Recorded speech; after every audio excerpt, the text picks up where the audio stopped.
السلام علیکم، میں ہوں تہمینہ شیخ۔ پشاور کے ایک جرگے میں سرپنچ نے ملزم گھرانے کو ایک ایسی عبرتناک سزا دی ہے کہ اس کے بعد قتل و غارت کا سلسلہ شروع ہو گیا۔ سرپنچ نے کیا فیصلہ کیا تھا؟ یہ تنازع کیا تھا؟ کہاں تک یہ بات اب پہنچی ہے؟ کتنی قتل و غارت ہوئی، کب ہوئی، کیسے ہوئی اور کیوں شروع ہوئی؟ یہ تمام ڈیٹیلز آج کے ویلاگ میں آپ کو بتاؤں گی۔ سب سے پہلے میں ایریا کا آپ کو پتہ ہے کہ بتاتی ہوں کہ وقوع کہاں کا ہے تاکہ آپ لوگوں کو کلیئر ہو جائے۔ پشاور کا ایک علاقہ ہے جس کا نام ہے اظہر خوانی باڑہ خوار۔ یہاں کا یہ واقعہ ہے، اور یہ جو باڑہ خوار علاقہ میں نے آپ کو بتایا، یہ جورسڈکشن میں آتا ہے پولیس اسٹیشن رحمان بابا کی۔ یہاں پر رہتے ہیں دو رشتہ دار، ایک فیملی ہے اس کا نام ہے سرتاج اور دوسرا جو ہے اس کا نام ہے دلاور۔ اب سرتاج جو ہے یہ پھوپھی زاد ہے اور دلاور جو ہے یہ ماموں زاد ہے۔ یہ دونوں کیا کام کرتے ہیں؟ سوال یہ پیدا ہوتا ہے، یہ دونوں چوریاں کرتے ہیں، ان کے اوپر منشیات کے پرچے ہیں، ان کا بریڈ اینڈ بٹر چوریاں، منشیات یہ ہے۔ سرتاج میں نے آپ کو بتایا کہ پھوپھی زاد ہے۔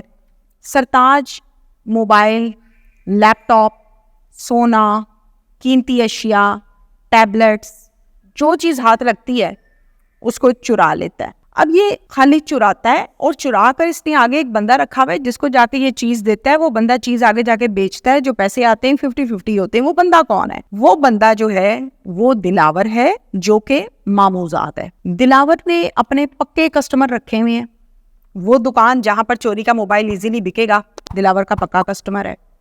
چوری کا سونا کہاں بیچنا ہے، دلاور کا پکا کسٹمر ہے۔ چونکہ پرانے ہیں یہ اور یہی حرکتیں کرتے ہیں تو انہوں نے پکے کسٹمر بھی رکھے ہوئے ہیں۔ یہ واقعہ جو میں آپ کو سنانے جا رہی ہوں یہ سپٹمبر کا واقعہ ہے۔ سرتاج جو ہے اس نے کیا کیا، اس نے علاقے کا جو سرپنچ ہے جس کا نام ہے انعام اللہ، اس کا موبائل فون چوری کر لیا۔ موبائل فون چوری کرنے کے بعد دلاور کو بلایا اور دلاور کو پکڑا دیا، کیونکہ وہ علاقے کا سرپنچ تھا، اس کا موبائل مہنگا اور اچھا والا تھا۔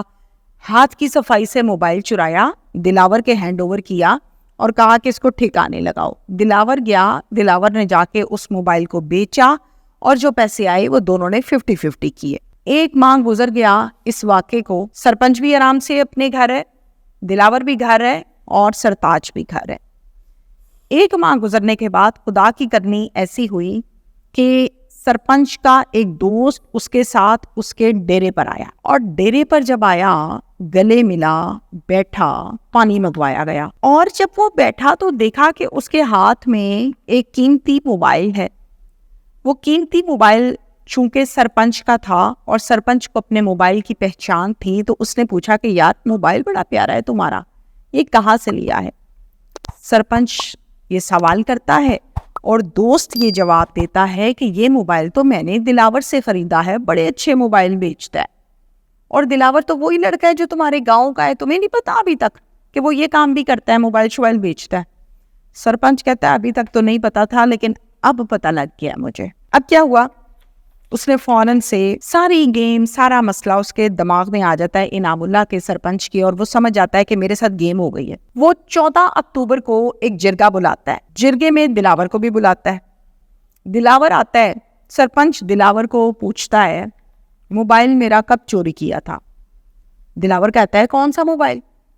سرپنچ کہتا ہے آرام سے بتاؤ گے یا دوسری زبان سمجھاؤ؟ چونکہ وہ سرپنچ ہوتا ہے، علاقے کا سردار ہے، بڑا مانا جاتا ہے، فیصلے کرتا ہے، تو دلاور پریشرائزڈ ہو جاتا ہے اور بتاتا ہے کہ میں نے کچھ نہیں کیا۔ سرپنچ کہتا ہے تم چور ہو، تم چوریاں کرتے ہو، پورا علاقہ بیٹھا ہوا ہے اور ضلالت پروگرام ہو رہا ہے، دلاور کا کام ہی ایسا ہے۔ پھر دلاور کہتا ہے کہ میں نے نہیں چرایا، یہ کام تو سرتاج کا ہے۔ وہ پوچھتا ہے مجھے سیدھی طرح بتا دو تمہارے گینگ میں کون کون سے لوگ شامل ہیں، کتنے ہیں؟ اب دلاور کو مجبوری بتانا پڑا، ضلالت تو پہلے ہو رہی ہے۔ اس نے کہا میں نے کچھ نہیں کیا، کہ سرتاج کا کام ہے، سرتاج کو بلائیں اور پوچھیں، وہ آپ کو ساری بات بتائے گا، اور میرا پھوپھی زاد ہے۔ اسی جرگے میں فوراً سرتاج کو بلایا جاتا ہے اور سرتاج حاضر ہو جاتا ہے۔ دلاور نے اپنی جان بچانے کے لیے سرتاج کا نام لیا۔ سرتاج آیا، سرتاج کو پوچھا سرپنچ انعام اللہ نے کہ بھائی کیا معاملہ ہے، تم نے موبائل کیوں چرایا؟ سرتاج کہتا ہے کہ میں نے تو نہیں چرایا، یہ موبائل تو دلاور نے چرایا ہے، یہ جھوٹ بول رہے ہیں آپ کو۔ میں نے تو نہیں چرایا. سرپنچ کہتا ہے مجھے ساری گیم کی سمجھ آ گئی ہے, یہ بتاؤ تم دونوں کے ساتھ اور کتنے لوگ ہیں جو شامل ہیں اس قسم کی حرکتوں میں. اب اس کی پورے گاؤں کے سامنے ضلالت ہو رہی ہے, چور ہو, شرم نہیں آئی, جہاں رہتے ہو, جہاں کھاتے ہو, وہاں کا یہ کام کیا, اور بہت بے عزتی ہو رہی ہے. اس پنچایت میں یہ فیصلہ ہوا کہ دلاور کو چھوڑ دو اور سرتاج کو پکڑ لو, اس کو ایک گدھے کے اوپر بٹھاؤ, اس کی گنج کرو, منہ کالا کرو, پورے باڑے کا ایک چکر لگاؤ, پھر اس کو سمجھ آئے گی کہ کسی کی چوری کیسے کرتے ہیں. یہی اس کی سزا ہے.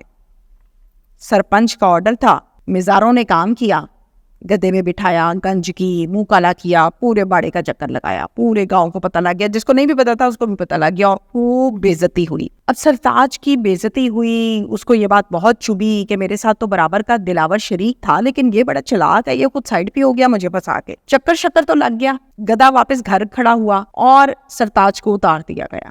سرتاج وہیں سے بھاگا دلاور کے پیچھے, جو کہ کھڑا ہوا تھا گلی کے ایک کونے پر. جا کر وہاں اس کو پوچھا میرے ساتھ تم نے اچھا نہیں کیا, ہم دونوں مل کر یہ کام کرتے تھے, تم نے میری پورے علاقے میں ضلالت کروا دی ہے, ہر بندہ مجھے چوروں کی طرح دیکھ رہا ہے. اب سرتاج کیا کرتا ہے, دلاور کا بازو پکڑتا ہے اور کہتا ہے یار چلا سائڈ پہ کھیتوں پہ چلتے ہیں. اس کو لے جاتا ہے کھیتوں کی سائڈ پہ اور لے جا کے وہاں پر اس کو فائر مار کے قتل کر دیتا ہے, لاش پھینکتا ہے, واپس آ جاتا ہے. چونکہ فائرنگ ہوتی ہے, شام کا ٹائم ہے, لوگ ہیں, جاتے ہوئے دیکھ بھی لیتے ہیں کہ اس کا بازو پکڑا ہوا ہے, فوراً 115 پر کال کرتے ہیں اور پولیس موقع پر آ جاتی ہے. آ کے وقوع ہوا دیکھتی ہے, سارے کا سارا آس پاس والے لوگوں سے پوچھتی ہے یہ کیا معاملہ ہے, کیسے قتل ہو گیا, تم لوگ ادھر ہی تھے, کسی نے کچھ دیکھا؟ تو لوگ بتاتے ہیں بالکل سرتاج نے دلاور کا بازو پکڑا ہوا تھا, اس کو کھینچ کے لے کے جا رہا تھا, اور پھر ٹھا کی آواز آئی ہے اور دلاور یہ گرا ہوا ہے. پولیس کو ساری بات پتہ لگ جاتی ہے, عینی شاہد مل جاتا ہے, اور پھر پولیس اس کے متعلق ایک پرچہ درج کرتی ہے ملزم, جس میں سرتاج ہے, چونکہ وہ قاتل ہے, چور بھی ہے, منشیات فروش بھی ہے.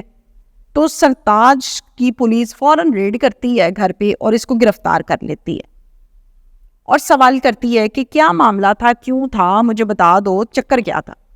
پھر سارا کچھ سرتاج کھولتا ہے کہ دلاور ہے, میرا پھوپھی زاد ہے, ہم مل کے چوریاں کرتے ہیں, ہمیں آج تک کسی نے نہیں پکڑا, ہم منشیات بیچتے ہیں, اور اب اس نے میرا نام لگا دیا تھا, اگر پکڑا ہی گیا تھا تو دونوں برابر کا سزا کاٹتے, اس نے اکیلے مجھے پھنسایا, مجھے غصہ چڑھا, میں نے اس کو لیا, کھیتوں میں لے کے گیا, فائر مارا, قتل کر دیا, میرا دل ٹھنڈا ہو گیا. پولیس نے کہا اچھا چلو یہ تو ہو گیا, تم نے اس کو قتل کر دیا ہے, تو سرپنچ پہ تمہیں غصہ نہیں آیا؟ سرپنچ نے تمہیں گدھے پہ بٹھایا, ذلیل کروایا. جس کا جواب یہ دیا سرتاج نے کہ اس کو تو میں نے مار دیا دلاور کو, اب اگلی باری سرپنچ کی ہے, تو آپ لوگ تیار ہو جائیں, اب میں سرپنچ کو مار کے آؤں گا, کیونکہ انہوں نے میری بےعزتی بڑی کی ہے. پولیس نے کہا اتنا تمہیں موقع ملے گا تو تم جاؤ گے اس کو مارنے کے لیے, تمہیں ہتھکڑی لگی ہوئی ہے, تم گرفتار ہو, اب تم نے جیل جانا ہے. جس پر سرتاج نے یہ کہا کہ یہ کام ہم دونوں نے کیا تھا, سزا میں نے بھگتی, قتل میں نے کیا, اب اگلی سزا بھی میں بھگتوں گا.